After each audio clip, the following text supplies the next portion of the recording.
Hello students, क्या आप MPPSC की तैयारी कर रहे हैं? अगर हाँ, तो ये वीडियो आपके बहुत काम आएगा। तो वीडियो को एंड तक देखिए और चलिए आज का टॉपिक शुरू करते हैं। आज के वीडियो में हम 2021 में हुए कुछ महत्वपूर्ण सम्मेलनों पर चर्चा करेंगे। तो चलिए देख लेते हैं आज हम किन किन सम्मेलनों पर चर्चा करने वाले हैं। प्रवासी भारतीय दिवस, ब्रिक्स संपर्क समूह की बैठक, 47th G7 शिखर सम्मेलन, संघाई सहयोग संगठन के रक्षा मंत्रियों की बैठक, स्कॉट शिखर सम्मेलन 2021, G20 शिखर सम्मेलन, COP26, 38th व 39th आसियान का शिखर सम्मेलन, भारत आसियान 18वां शिखर सम्मेलन, 16वां पूर्वी एशिया शिखर सम्मेलन। तो चलिए शुरू करते हैं। प्रवासी भारतीय दिवस सम्मेलन 2021। सबसे पहले हम चलिए प्रवासी भारतीय दिवस के बारे में कुछ महत्वपूर्ण तथ्यों को जान लेते हैं। महात्मा गांधी जी 9 जनवरी 1915 को साउथ अफ्रीका से वापस भारत लौटे थे और इसी दिन को सेलिब्रेट करने के लिए 2003 से हर साल प्रवासी भारतीय दिवस मनाया जाने लगा। 2021 में 16वां भारतीय प्रवासी दिवस सम्मेलन मनाया गया। ये सम्मेलन 9 से लेकर 10 जनवरी के बीच में चला। इस सम्मेलन का उद्घाटन श्री नरेंद्र मोदी जी ने किया। इस सम्मेलन की थीम थी आत्मनिर्भर भारत में प्रवासी भारतीयों का योगदान। इस सम्मेलन के चीफ गेस्ट या मुख्य अतिथि थे सूरीनाम गणराज्य के राष्ट्रपति चंद्रिका प्रसाद संतोखी जी। इस सम्मेलन के तहत 10 जनवरी को सूरीनाम के राष्ट्रपति चंद्रिका प्रसाद संतोखी जी, कुराकाओ के प्रधानमंत्री यूजीनी रघुनाथ और न्यूजीलैंड की मंत्री प्रियंका राधाकृष्णन समेत 30 एनआरआई भारतीय मूल के लोगों व संगठनों को प्रवासी भारतीय सम्मान से भी नवाजा गया। चलिए अब आते हैं ब्रिक्स संपर्क समूह की पहली बैठक पर उससे पहले चलिए ब्रिक्स के बारे में कुछ महत्वपूर्ण तथ्य देख लेते हैं। ब्रिक्स की स्थापना 2009 को हुई। इसके जो फाउंडिंग मेंबर्स थे वो थे ब्राज़ील, रशिया, चाइना और इंडिया।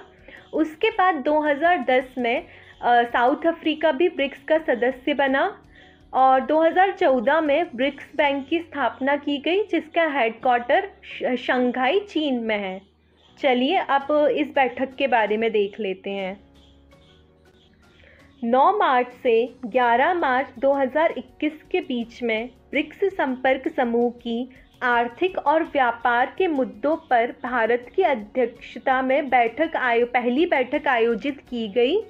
इस बैठक का जो थीम थी वो थी निरंतरता, समेकन और सहमति के लिए अंतर सहयोग, या तो फिर इंग्लिश में कहें intra corporation for sustainability, consolidation and consensus. अब हम आते हैं G20 स्वास्थ्य शिखर सम्मेलन पर चलिए उससे पहले हम G20 के बारे में कुछ महत्वपूर्ण तथ्य देख लेते हैं। G20 का फॉर्मेशन 26 सितंबर 1999 को हुआ।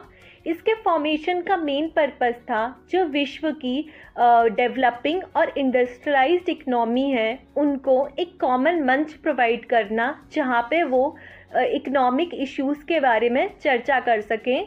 इसके जो मेंबर्स हैं वो हैं 19 कंट्रीज़ प्लस एक यूरोपियन यूनियन। चलिए अब आते हैं G20 स्वास्थ्य शिखर सम्मेलन पर। इस सम्मेलन को 21 मई 2021 को शुरू किया गया। इस सम्मेलन की मेजबानी इटली ने यूरोपियन कमीशन के सहयोग से की। इस सम्मेलन का एजेंडा था कोविड-19 महामारी को दूर करना, रोम डिक्लेरेशन ऑफ प्रिंसिपल को विकसित करने और उसका समर्थन करने संबंधी निर्णय लिए गए। इसके अलावा इसमें एक्ट एक्सेलरेटर भी लॉन्च किया गया एक्ट एक्सेलरेटर G20 कंट्रीज़ का एक इनिशिएटिव है जिसके तहत जो कोविड-19 से संबंधित परीक्षण, उपचार और टीका संबंधी संसाधन और ज्ञान होगा वो G20 कंट्रीज़ एक दूसरे के साथ शेयर करेंगी। 47वां G7 शिखर सम्मेलन। चलिए पहले G7 के बारे में कुछ महत्वपूर्ण तथ्य जान लेते हैं। इस ऑर्गेनाइजेशन को स्टैब्लिश 1975 में किया गया। ये ऑर्गेनाइजेशन डेवलप्ड इकोनॉमी की ऑर्गेनाइजेशन है और इसके जो सदस्य हैं वो हैं Canada, America, Britain, France, Germany, Italy और जापान। चलिए अब आते हैं G7 शिखर सम्मेलन पर। इस सम्मेलन को 11 से 13 जून 2021 के बीच में कॉर्नवॉल यूके में आयोजित किया गया। इस सम्मेलन में जो चर्चा के विषय रहे वो थे कोरोना वायरस से वैश्विक मुक्ति के साथ ही भविष्य की महामारियों के खिलाफ ढाल को मजबूत बनाना, मुक्त एवं उचित व्यापार को साध कर भविष्य की समृद्धि को प्रोत्साहन देना, जलवायु परिवर्तन से निपटारा, पृथ्वी की जैव विविधता को संरक्षित करना, साझा मूल्यों एवं खुले समाज की पैरवी। इस सम्मेलन के तहत डिजिटल संबोधन में श्री नरेंद्र मोदी जी ने लोकतंत्र, वैचारिक स्वतंत्रता और स्वाधीनता के प्रति भारत की सभ्यतागत प्रतिबद्धता को रेखांकित किया।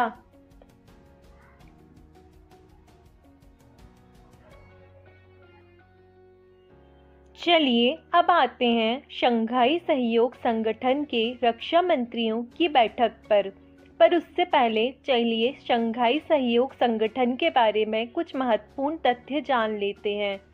इसकी स्थापना 15 जून 2001 में हुई। इसका हेडक्वार्टर बीजिंग, चाइना में है। वर्तमान में इसके 8 सदस्य हैं। वो हैं China, India, Kazakhstan, Kyrgyzstan, Pakistan, Russia, Tajikistan और उज्बेकिस्तान। चलिए अब आते हैं SCO के रक्षा मंत्रियों के सम्मेलन पर। ये सम्मेलन 27 से लेके 29 जुलाई 2021 में आयोजित किया गया। इसका आयोजन स्थल था दुशांबे, ताजिकिस्तान। इस सम्मेलन में भारत की तरफ से भारत के रक्षा मंत्री श्री राजनाथ सिंह जी ने पार्टिसिपेट किया। इस सम्मेलन में भारत ने एक सुरक्षित और शांतिपूर्ण क्षेत्र बनाने तथा बनाए रखने में मदद करने के लिए SCO ढांचे के भीतर काम करने के लिए अपनी प्रतिबद्धता जताई। 13वां ब्रिक्स शिखर सम्मेलन। ये सम्मेलन 9 सितंबर 2021 को वर्चुअल मीडियम से लॉन्च किया गया। इस सम्मेलन की अध्यक्षता श्री नरेंद्र मोदी जी ने की। इस सम्मेलन की जो थीम थी वो थी BRICS at rate 15, corporation between BRICS for continuity, consolidation and consensus. BRICS at rate 15 निरंतरता, समेकन और आम सहमति हेतु ब्रिक्स के बीच सहयोग। शंघाई सहयोग संगठन की 21वीं बैठक। इस बैठक का आयोजन 17 सितंबर 2021 में दुशांबे, ताजिकिस्तान में वर्चुअल प्रारूप में किया गया। इस बैठक की अध्यक्षता ताजिकिस्तान के राष्ट्रपति एमोमली रहमान ने की। इस बैठक में श्री नरेंद्र मोदी जी ने वीडियो लिंक के थ्रू पार्टिसिपेट किया और दुशांबे में हमारे external affair minister doctor S Jaishankar ने पार्टिसिपेट किया। इस सम्मेलन में श्री नरेंद्र मोदी जी ने अफगानिस्तान में मौजूद व्यवस्था के संबंध में वैश्विक विचार विमर्श में संयुक्त राष्ट्र की केंद्रीय भूमिका के लिए भारत का समर्थन व्यक्त किया। चलिए अब क्वाड शिखर सम्मेलन 2021 को देख लेते हैं, लेकिन उससे पहले क्वाड से जुड़े कुछ प्रमुख तथ्य पर बात कर लेते हैं। स्कॉट का फुल फॉर्म है क्वाड्रिलैटरल सिक्योरिटी डायलॉग। इसे 2007 में इंडो पैसिफिक रीजन की 4 कंट्री ने मिलकर स्टैब्लिश किया। वो हैं ऑस्ट्रेलिया, इंडिया, जापान और यूएसए। इसका जो मेन मकसद था इसको स्टैब्लिश करने के पीछे जो माना जाता है वो है चाइना के इकोनॉमिक और मिलिट्री दबदबे को कम करना।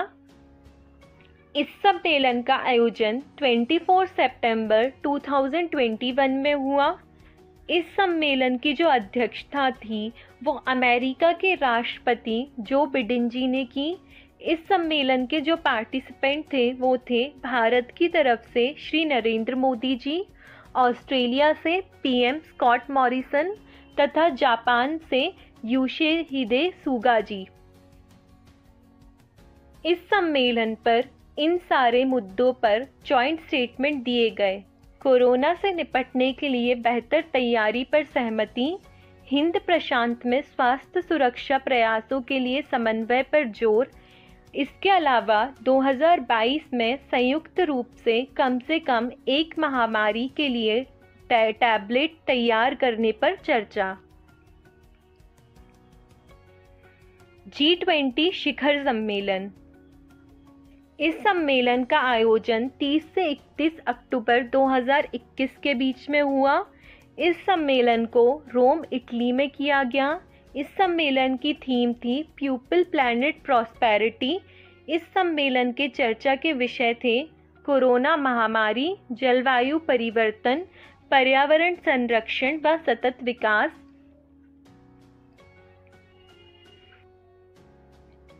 भारत की तरफ से श्री नरेंद्र मोदी जी ने इसमें पार्टिसिपेट किया। इस सम्मेलन की मेजबानी इटली के प्राइम मिनिस्टर श्री मारिया ड्रागी जी ने की।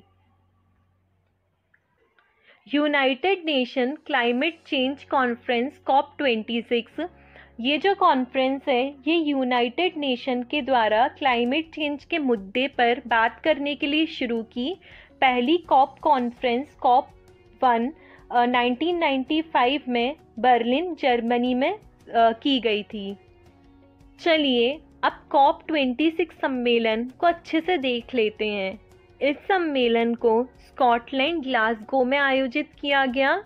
इस सम्मेलन की जो समय अवधि थी वो थी 31 अक्टूबर से 13 नवंबर 2021।